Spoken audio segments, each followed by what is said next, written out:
ಚಿಕಿತ್ಸೆ ನೆಪದಲ್ಲಿ ಹೆತ್ತ ತಂದೆ ತಾಯಿಯನ್ನ ಇತ್ತೀಚೆಗೆ ಆಸ್ಪತ್ರೆಗೆ ಬಿಟ್ಟು ಹೋಗುವಂತಹ ದುಷ್ಟ ಮಕ್ಕಳು ನಿಮ್ಮ ಕಣ್ಮುಂದೆ ಕಾಣಿಸ್ತಾ ಇದ್ದಾರೆ. ಬ್ರಿಮ್ಸ್ ಕೂಡ ಇದಕ್ಕೆ ಹೊರತಾಗಿಲ್ಲ. ಬ್ರಿಮ್ಸ್ ಆಸ್ಪತ್ರೆಗೆ ತಂದೆಯನ್ನ ಸೇರಿಸಿದಂತಹ ಮಗ 10 ದಿನ ಆದರೂ ಕೂಡ ನಾಪತ್ತೆಯಾಗಿದ್ದಾನೆ.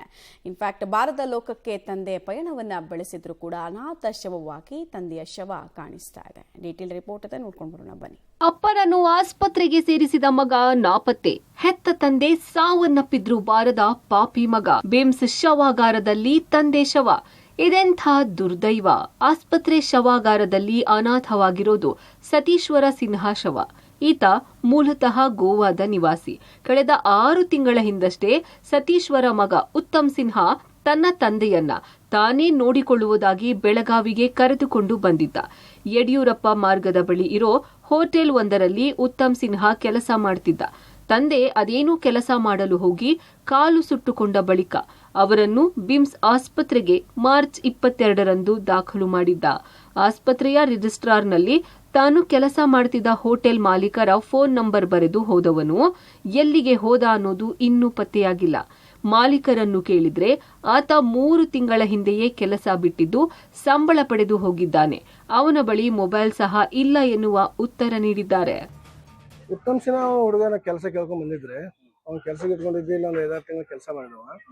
ಕೆಲಸ ಮಾಡಿ ಆಮೇಲೆ ಸೆರೆ ಭಾಳ ಕುಡಿತಿದ್ದೆ. ಅದ್ರ ಸಂಬಂಧ ನಾವು ತೆಗೆದ್ವಿ ಅವನ್ನ. ತೆಗೆದಾದ್ಮೇಲೆ ಇಲ್ಲಿ ಕೆಲಸ ಬಿಟ್ಟು ಬೇರೆ ಕಡೆ ಎಲ್ಲ ಬೆಳಗಾವಿದಾಗ ಕೆಲಸ ಮಾಡಕತ್ತಿದ್ರು ಅವ. ಅದ್ರ ಮುಂದೆ ಅಲ್ಲಿ ಏನಾಗ್ತದೋ ಗೊತ್ತಿಲ್ರಿ. ಇವತ್ತು ಬೆಳಿಗ್ಗೆ ಅಚಾನಕ್ ನಂಗೆ ಫೋನ್ ಬಂತು. ಉತ್ತಮ್ ಸಿನ್ಹಾ ಅವ್ರ ಅಪ್ಪ ತೀರ್ಕೊಂಡವ್ರ ಹಿಂಗಂತ ಫೋನ್ ಮಾಡಿದ್ರು. ದವಾಖಾನಿಂದ ಮೇಡಮ್ ಅವ್ರು ಫೋನ್ ಮಾಡಿದ್ರು. ಫೋನ್ ಮಾಡಿದ್ರು ಕೂಡಲೇ ಮತ್ತೆ ಅವ್ನ ಕಾಂಟ್ಯಾಕ್ಟ್ ಇಲ್ಲ, ಅವ್ನ ಕಡೆ ಮೊಬೈಲ್ ಇಲ್ಲ, ಏನಿಲ್ಲ. ನಾ ಹಿಂದಾಗಿ ಅವ್ರ ಅಕ್ಕನ ಫೋನ್ ನಂಬರ್ ಇತ್ತು. ಅವ್ರ ಅಕ್ಕಗೆ ಫೋನ್ ಮಾಡಿ ಹಿಂಗೆ ಡೆತ್ ಆಗ್ಯಾರ ಅಂತ ಹೇಳಿದೆ. ಅದ್ರ ಸಂಬಂಧ ಅವ್ರಿಗೆ ಅಲ್ಲಿಂದ ಗೋವಾದಿಂದ ಬರಗತ್ಯಾರ್ರಿ. ಮುಂದೆ ಅವ್ರ ಪ್ರೋಗ್ರಾಮ್ ಏನು ಇಲ್ಲಿ ಮಾಡ್ತಾರೋ ಅಲ್ಲಿ ಮಾಡ್ತಾರೆ, ಏನು ವಿಷಯ ಗೊತ್ತಿಲ್ಲರಿ. ಅದು ಅಡ್ಮಿಟ್ ಮಾಡಿದ ವಿಷಯನೂ ನಮ್ಗೆ ಗೊತ್ತಿಲ್ಲ. ಸತೀಶ್ವರ ಅವರ ಮೃತದೇಹ ಸದ್ಯ ಬೆಳಗಾವಿಯ ಬಿಮ್ಸ್ ಆಸ್ಪತ್ರೆ ಶವಾಗಾರದಲ್ಲಿ ಇರಿಸಲಾಗಿದೆ. ಮಗ ಎಲ್ಲಿ ಹೋಗಿದ್ದಾನೆ ಎಂದು ಗೊತ್ತಾಗುತ್ತಿಲ್ಲ. ಇನ್ನು ಹೋಟೆಲ್ ಮಾಲೀಕ ಬಂಗಾರಪ್ಪ ಬಳಿ ಸತೀಶ್ವರ ಅವರ ಮಗಳ ನಂಬರ್ ಪಡೆದ ಪೊಲೀಸರು ಆಕೆಗೆ ಕರೆ ಮಾಡಿದ್ದಾರೆ. ಆಕೆ ಗೋವಾದಲ್ಲಿ ಇರುವುದಾಗಿ ತಿಳಿಸಿ ಸದ್ಯ ಅಲ್ಲಿಂದ ಹೊರಟಿದ್ದಾಳೆ. ಇನ್ನು ಬೆಳಗಾವಿಗೆ ಬಂದ ಮೇಲೆ ಮುಂದಿನ ವಿಧಿವಿಧಾನಗಳನ್ನ ಮಾಡುವುದಾಗಿ ಕುಟುಂಬಸ್ಥರು ತಿಳಿಸಿದ್ದಾರೆ. ಇನ್ನು ಮಗ ಉತ್ತಮ್ ಸಿನ್ಹಾ ಕೇವಲ ಒಂದೇ ಹೋಟೆಲ್ನಲ್ಲಿ ಕೆಲಸ ಮಾಡಿಲ್ಲ. ಬೆಳಗಾವಿಯ ನಾಥಪೈ ಸರ್ಕಲ್ನಲ್ಲಿನ ಖಾಸಗಿ ಹೋಟೆಲ್ನಲ್ಲಿಯೂ ಸಹ ಕೆಲಸ ಮಾಡಿದ್ದು ಮಾರ್ಚ್ 16ರಿಂದ ಅಲ್ಲಿಯೂ ಕೆಲಸಕ್ಕೆ ಹೋಗಿಲ್ಲ. 2 ದಿನಗಳ ಬಳಿಕ ಅಂಗಡಿ ಮಾಲೀಕ ಉಮೇಶ್ ಶೆಟ್ಟಿಗೆ ಕರೆ ಮಾಡಿ ಪೇಮೆಂಟ್ ಹಾಕಿಸಿಕೊಂಡಿದ್ದಾನೆ.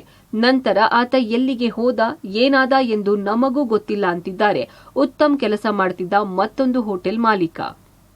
ಕಡೆಗೆ ಒಂದು 15 ದಿವಸ ಕೆಲಸ ಮಾಡಿದ್ದ. ಈಗ ಬಿಟ್ಟ ಹೋಗಿ ಒಂದು 15 ದಿವಸ ಆತ್ರಿ. 6 ತಿಂಗಳು 15 ದಿವಸ ಕೆಲಸ ಮಾಡಿದ್ದ. ಆಮೇಲೆ ಒಂದು ಪೇಮೆಂಟ್ ಒಂದು ಕೊಡೋದಿತ್ತು. ಪೇಮೆಂಟ್ ಫೋನ್ ಪೇ ಮಾಡಿದ್ದೆ ನಾ. ಆ ಫೋನ್ ಪೇ ಮಾಡಿದ. ಆಮೇಲೆ ಬಂದೇ ಇಲ್ಲ ಅವ. ಅವ್ನು ಆಧಾರ್ ಕಾರ್ಡ್ ಕೊಟ್ಟಿದ್ದ. ಆಧಾರ್ ಕಾರ್ಡು ಅವ್ನು ತೊಗೊಂಡೋಗಿದ್ದ ಪ್ರೂಫ್. ನನ್ನ ಕಾರ್ಡ್ ಕೊಡ್ರಿ ಅಂತೇಳಿ ತೊಗೊಂಡೋಗಿದ್ದ. ಅವರು ನಾವು ಇಲ್ಲಿ ಅಲಾರವಾಡದಿಂದ ಫೋನ್ ಬಂದಿದ್ರೆ ಅವರೇ ಕೆಲಸಕ್ಕೆ ಕಳಿಸಿಕೊಟ್ಟಿದ್ರು. ಅದು ಪೈಲೆ ಎಲ್ಲಿ ಫೋನ್ ಕೆಲಸ ಮಾಡ್ತಿದ್ದಲ್ರಿ, ಅಲ್ಲಿಂದ ನಂಗೆ ಅಲ್ಲಿ ಒಬ್ಬ ಹುಡುಗ ಅದನ್ನು ಕಳಿಸ್ಕೊಡ್ಲಿಕ್ಕೆ ಅದ ಕಳಿಸ್ಕೊಡ್ರಿ ಅಂತ ಹೇಳಿ. ಒಟ್ಟಿನಲ್ಲಿ ಮಕ್ಕಳು ಚಿಕ್ಕವರಿದ್ದಾಗ ಹೆತ್ತವರೇ ಪ್ರಪಂಚವಾಗಿರ್ತಾರೆ. ತಂದೆಯ ಕಿರು ಬೆರಳು ಹಿಡಿದು ಮಕ್ಕಳು ನಡೆದು ಜೀವನದಲ್ಲಿ ಮುಂದೆ ಬಂದ ತಕ್ಷಣ ಹೆತ್ತವರನ್ನು ಕಡೆಗಣಿಸುತ್ತಾರೆ. ಕೈತುತ್ತು ಕೊಟ್ಟು ಸಾಕಿ ಸಲಹಿದ ತಂದೆ ತಾಯಿಯರನ್ನ ಆಸ್ಪತ್ರೆಯ ಬೆಡ್ ಮೇಲೆ ಬಿಟ್ಟು ಹೋಗ್ತಿದ್ದಾರೆ. ಈ ಕೇಸ್ನಲ್ಲೂ ಅಷ್ಟೇ.